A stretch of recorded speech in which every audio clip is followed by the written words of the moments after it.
Good afternoon. In this talk, we will address the technique for exploring distal biceps tendon injuries.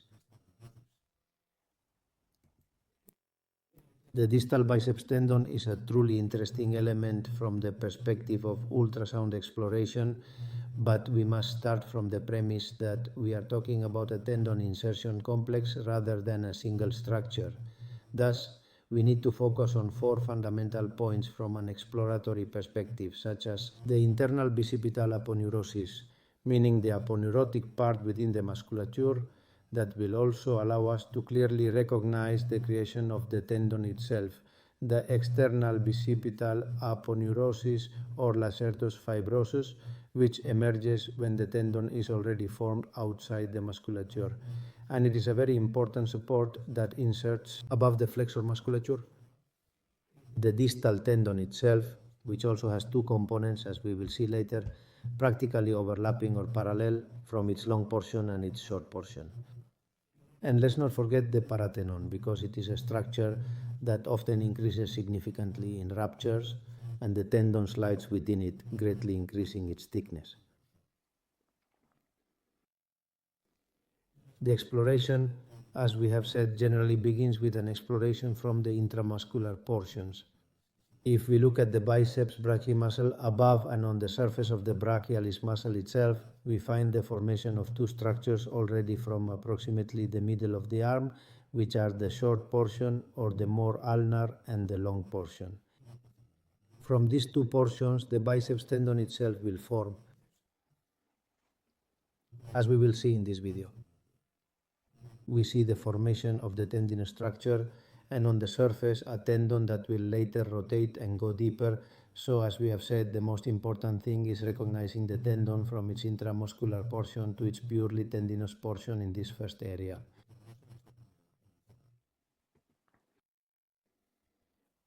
Important characteristics from an exploratory point of view are that, unlike what can happen in the shoulder rotator cuff, the biceps is composed of two clearly differentiated components, as we see even histologically or macroscopically, which overlap in parallel and will also rotate in the same direction, maintaining the fascicular pattern practically parallel until its own insertion, and the short portion and the long portion can be clearly differentiated. We see how this is maintained until its distal insertion structure, and this is very important precisely to be able to recognize the two portions because they will behave differently. We see how the long portion is the one that will insert into the deepest part of the bicipital tuberosity, while the short portion will do so in the more superficial and more distal part of the tuberosity.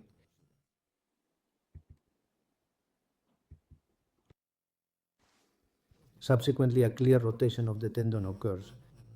We see here from the most superficial part how the tendon rotates almost 90 degrees. And we will visualize this very well in the different histological sections. We see how the tendon from its surface has to rotate 90 degrees to direct itself, enter the channel formed by the radial and ulnar musculature, to enter the middle of the cubital fossa until it inserts into the most ulnar part, that is the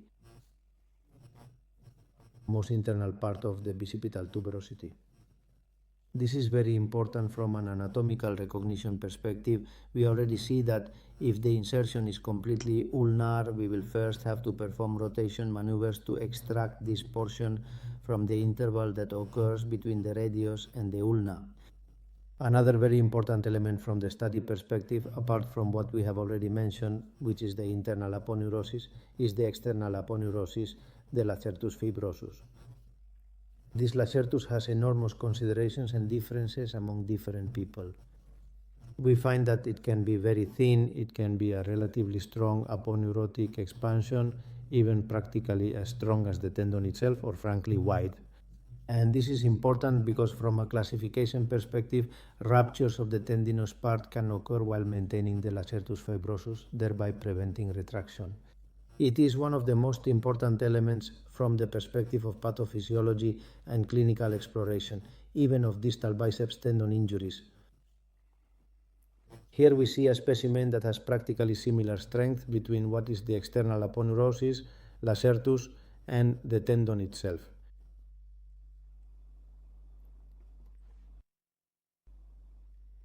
From an exploration perspective, there are several possibilities. Certainly, one would tend to perform the exploration from the anterior perspective, placing the probe directly above the anterior portion of the elbow. This has a problem, as we have said, the tendon becomes very superficial and later becomes very deep, and this means that not being able to tilt the probe parallel to the tendon itself, we will always encounter anisotropy artifacts. That is why we increasingly tend to perform explorations from the ulnar border with a greater or lesser inclination and complete supination. This will allow us to study the tendon absolutely parallel to the probe, and this will ensure that we can see a fibrillar pattern not contaminated by anisotropy. And in this way, for lesions affecting the distal insertion, it is the priority or preferred exploration technique. There is the possibility logically of doing it even more inclined and doing it from a purely ulnar window. It has the problem that we will have interference from the musculature inserted in the ulnar portion, and with this we will lose quite a bit of definition of the tendon itself in the insertion area. We see images of these characteristics with this parallel oblique approach. It allows us to position the tendon absolutely parallel to the probe, and this ensures that all the ultrasonic beams strike perpendicularly to the structure itself, so we will not have the problem of anisotropy at the insertion itself. The second element beyond this longitudinal exploration is the transverse exploration. This exploration is absolutely definitive, especially in cases of complete ruptures. That is, just by placing the transducer at the proximal level and moving or shifting it distally, we will be able to find the tendinous stump, and at a certain point, as we will see in images later, it breaks abruptly. Therefore, for complete tears, the fundamental study, as we say, is the transverse cut study, unlike insertional injuries or partial tears, where we will always have to perform studies in the longitudinal cut. Here we see the typical injury, either by elongation or by proximal rupture of a stump, with the classic thickening of the tendon that occurs in all these injuries. We continue to see structure, and we must reach the insertion at the most distal part. And how do we achieve that? With a completely full supination, it practically forces us to tilt the body towards the side of the exploration itself to access, remove from the interval between the ulna and the radius this insertion and be able to follow the insertion in the transverse axis to its own insertion. From the classification point of view, the injuries we will see in this type of tears are very clear. That is, as we have been saying, tears that cause either a thickening of the tendon, which can be continuous if there is no rupture due to the rupture of the fascicles themselves, without an interruption of the continuity of the tendon, or a thickening that occurs proximally in the area of the insertional stump in the case of the rupture stump in the case of a complete rupture.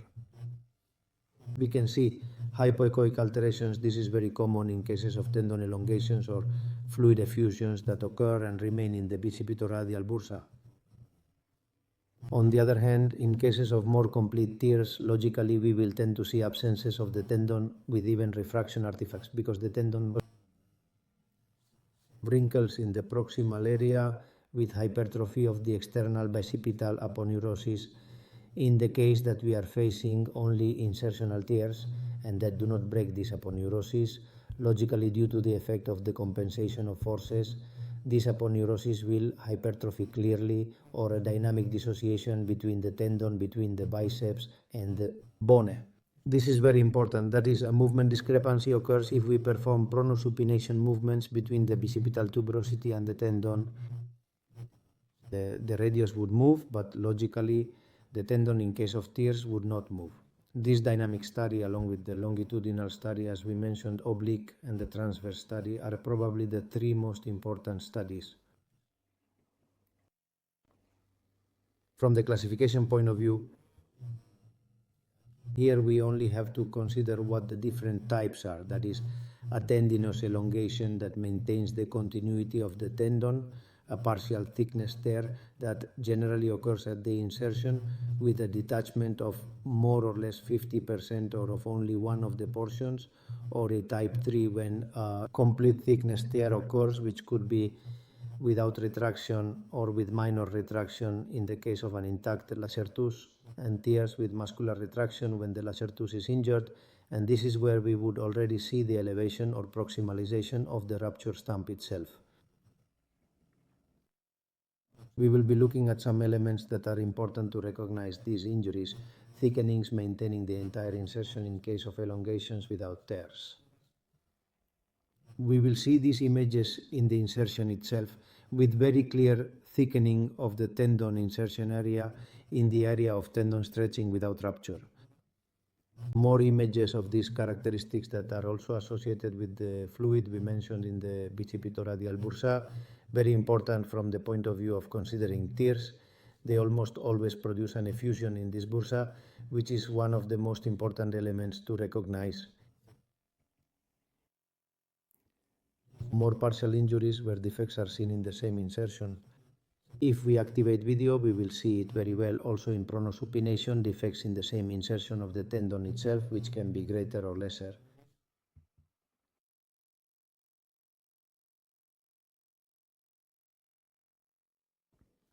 As in this case, more significant thinning of the tendon, we can imagine here tiers of collagen fascicles maintaining some insertion and a disorganization of the rest in cases of partial tears.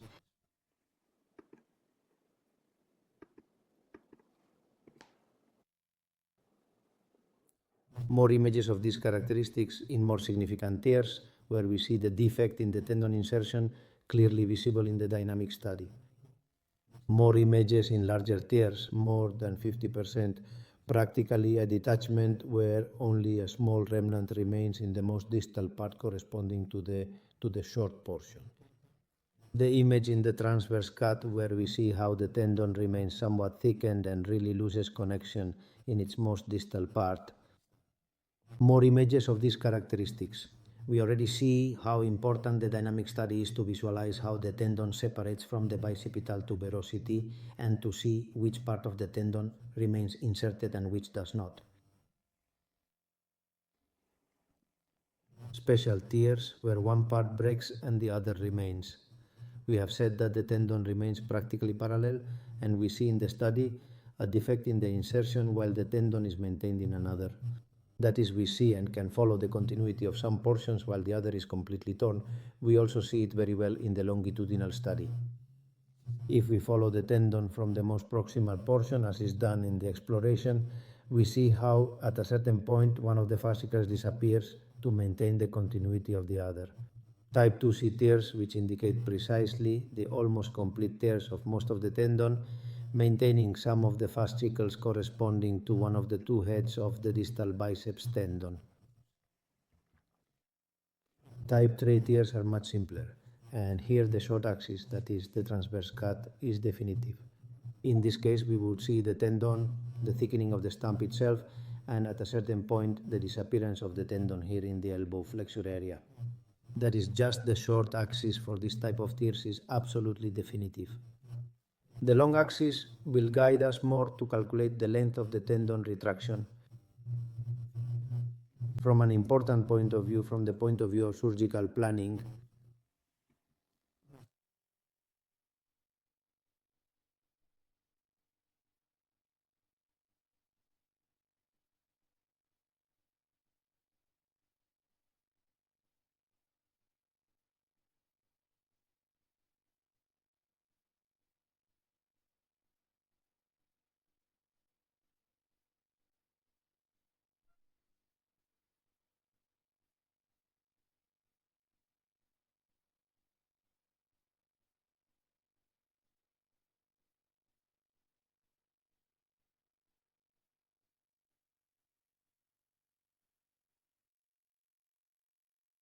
images, these features, we can already see how only the peritendon remains. The tendon completely tears with a small retraction of 1.5 centimeters, precisely caused by the integrity of the fibrous acerto. More images of these features, transverse axis, the tendon, the thickening of the tendon when it turns to enter, and how it disappears immediately before the actual insertion. It is very important in these cases to conduct rotational studies in pronosupination precisely to see the complete disconnection between the tendon and the bone, where it should be inserted. Of these features, the long axis, as we have said, will be useful in these cases, especially to measure the retraction, which is important for surgical planning. More images of these features, the absence of the tendon and yet the very marked hypertrophy of the lacertus in cases of type 3 ATRs, where the lacertus remains, the tendon disappears, but we still have a structure that completely prevents the maximum retraction of the tendon itself. And the degrees where the tendon completely tears, causing even wrinkling of the tendon in the most proximal part and making clearly visible refraction artifacts. In these cases, very simple, the tendon at a certain point will disappear, leaving only the peritendon up to the actual insertion. Diagnosing this type of lesion in the transverse axis is very simple. The longitudinal axis in these lesions will serve precisely to measure the actual length.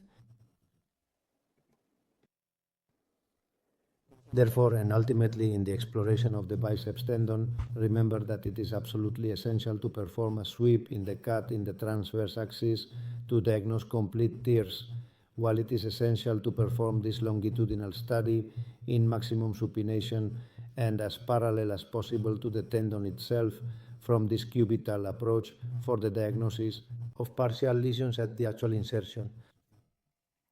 The sensitivity of ultrasound following this technique is very similar to that of MRI. It is one of the tendons where ultrasound really contributes the most, precisely because of its immediacy and speed from a diagnostic point of view, and in addition, the orientation of surgical planning. We may have more difficulties to differentiate partial tears at the insertion from elongations. Here, this maneuver of maximum tension in supination is very useful to see how the tendon behaves precisely in these rotational supination maneuvers.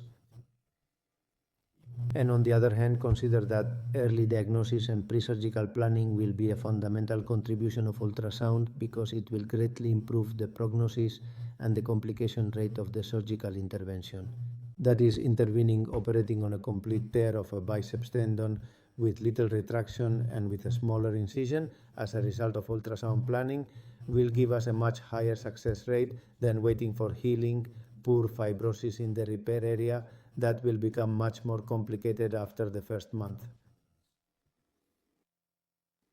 Thank you for your attention, and invite you to the ultrasound course we have every year, divided into 3 parts: a purely theoretical part that occupies the program, a practical part on models and on patients that occupies the other 40%, and 20% dedicated to interventional procedures on cadavers, especially infiltrations and diagnostic techniques. We conduct it in San Sebastian, and the website where you can access this course, even in its online remote mode at Sono Academy. Thank you very much.